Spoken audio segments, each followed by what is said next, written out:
പക്ഷേ റേക്കി എല്ലാം പഠിക്കുന്നതിന് മുന്നേ ഏകദേശം ഒരു 20 വർഷം മുന്നേ എനിക്ക് ധ്യാനത്തെ കുറിച്ച് ഒരു അനുഭവം കിട്ടുകയുണ്ടായി, ഒരു അറിവ് കിട്ടുകയുണ്ടായി. അതായത് സ്വിറ്റ്സർലാൻഡ് ആസ്ഥാനമായിട്ടുള്ള മഹേഷ് യോഗിയെക്കുറിച്ച് നിങ്ങളെല്ലാം കേട്ടിരിക്കും. അദ്ദേഹം ഈ ട്രാൻസഡൻ്റൽ മെഡിറ്റേഷൻ അഥവാ ഭാവാതീത ധ്യാനത്തിൻ്റെ ഉപജ്ഞാതാവാണ്. അദ്ദേഹത്തിൻ്റെ ആസ്ഥാനം ഭാരതീയനാണെങ്കിലും അദ്ദേഹത്തിൻ്റെ ആസ്ഥാനം സ്വിറ്റ്സർലാൻഡാണ്. അവിടെ അദ്ദേഹം ഒരു യൂണിവേഴ്സിറ്റി എല്ലാം സ്ഥാപിച്ചിട്ടുണ്ട്, മേറു യൂണിവേഴ്സിറ്റി എന്ന് പറയും.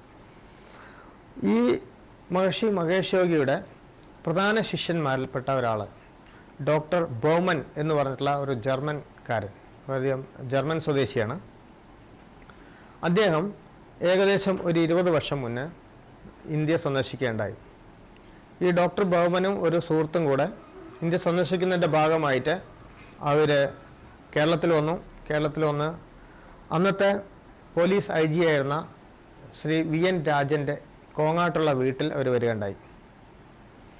അപ്പോൾ ആ നാട്ടുകാർക്ക്, കുറച്ച് ആൾക്കാർക്ക് ട്രാൻസ്ഡെൻഡൽ മെഡിറ്റേഷനിൽ പരിശീലനം കൊടുക്കാമെന്ന് കരുതിയിട്ട് അന്ന് IG ശ്രീ VN രാജൻ സമീപവാസികളായ ഞങ്ങളെ കുറേ പേരെ മെഡിറ്റേഷനിൽ താല്പര്യമുള്ള കുറേ പേരെ അദ്ദേഹത്തിൻ്റെ കോങ്ങാട്ടുള്ള വീട്ടിലേക്ക്, കോട്ടപ്പടി കളത്തിലേക്ക് ക്ഷണിക്കുകയായിരുന്നു.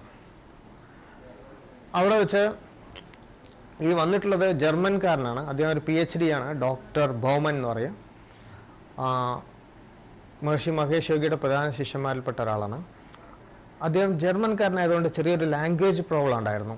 അതായത് അദ്ദേഹത്തിന് ഇംഗ്ലീഷ് അത്ര അധികം വശമില്ല. ജർമ്മൻ ആണ് അദ്ദേഹത്തിൻ്റെ മാതൃഭാഷ. നമ്മളൊക്കെ ഇംഗ്ലീഷ് പറയുന്ന പോലെ അദ്ദേഹം ഇംഗ്ലീഷ് പറയുള്ളൂ. ബ്രിട്ടീഷുകാരുടെ സ്റ്റൈലിലല്ല അദ്ദേഹത്തിൻ്റെ ഇംഗ്ലീഷ് പറയുന്നത്.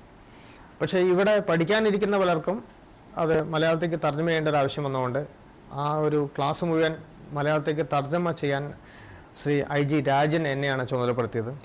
അപ്പോൾ അവിടെ നിന്ന് ഞാൻ തർജ്ജമ ചെയ്തു കൊടുക്കേണ്ടായി.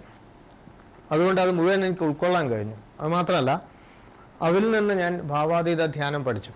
20 വർഷം മുന്നേ ഈ ഡോക്ടർ ബൗമൻ എൻ്റെ ആദ്യത്തെ ഗുരു മെഡിറ്റേഷനിൽ അതിൽ നിന്ന് TM ട്രാൻസ്ഡെൻഡൽ മെഡിറ്റേഷൻ എന്നറിയപ്പെടുന്ന ഭാവാതീത ധ്യാനം നല്ലപോലെ പഠിക്കുകയും അദ്ദേഹത്തിൽ നിന്ന് ഞാൻ ഉപദേശം സ്വീകരിക്കുകയും ചെയ്തു. ഞാനും എൻ്റെ മുത്തശ്ശിയും കൂടെ ഈ ക്ലാസ്സിൽ അറ്റൻഡ് ചെയ്യേണ്ടായിരുന്നു. മുത്തശ്ശി ഷീസ് നോ മോർ, അവരന്ന് എൻ്റെ കൂടെ വന്ന് ക്ലാസ് അറ്റൻഡ് ചെയ്യേണ്ടായിരുന്നു. ഈ മെഡിറ്റേഷൻ ആദ്യമായിട്ട് അദ്ദേഹം ഒരു മന്ത്രോപദേശം കാതിൽ തരുകയും അദ്ദേഹത്തിൻ്റെ നിർദ്ദേശപ്രകാരം വളരെ കറക്റ്റായ രീതിയിൽ നമ്മൾ ധ്യാനം ചെയ്യുകയും ചെയ്തപ്പോൾ വിചിത്രമായ ഒരു അനുഭവം എനിക്കുണ്ടാവുകയുണ്ടായി. അതാണ് എൻ്റെ ധ്യാനത്തിൽ കിട്ടിയിട്ടുള്ള ആദ്യത്തെ അനുഭവം. അതെന്താണെന്ന് വെച്ചാൽ, ഈ ക്ലാസ് നടക്കുന്ന ഏതാണ്ട് ഒരു സമ്മർ സീസണിലാണ്. ഫെബ്രുവരി അവസാനം അല്ലെങ്കിൽ മാർച്ചിൻ്റെ ആദ്യം ആ പീരീഡ് എപ്പോഴാണത്, വേനൽക്കാലത്താണ് ഈ ക്ലാസ് നടക്കുന്നത്. ഈ ഒരു 15 മിനിറ്റ് നേരം, പരമാവധി 20 മിനിറ്റ് നേരം നീണ്ട ആദ്യത്തെ ധ്യാനം കഴിഞ്ഞപ്പോൾ ഒരു വല്ലാത്ത കുളിർമ അനുഭവപ്പെട്ടു. ഏതാണ്ട് ഊട്ടിയിൽ പോയതുപോലെ ശരീരമാകെ ഒരു വല്ലാത്ത കുളിർമ, പിന്നെ ഒരു വല്ലാതെ ഒന്ന് ഫ്രഷായി. റിജവനേഷൻ എന്നൊക്കെ പറയില്ലേ, നമ്മൾ അത്രയധികം എനർജി ശരീരത്തിൽ വന്ന് നിറഞ്ഞ് നമ്മൾ അങ്ങനെ അങ്ങ് ഫ്രഷായി.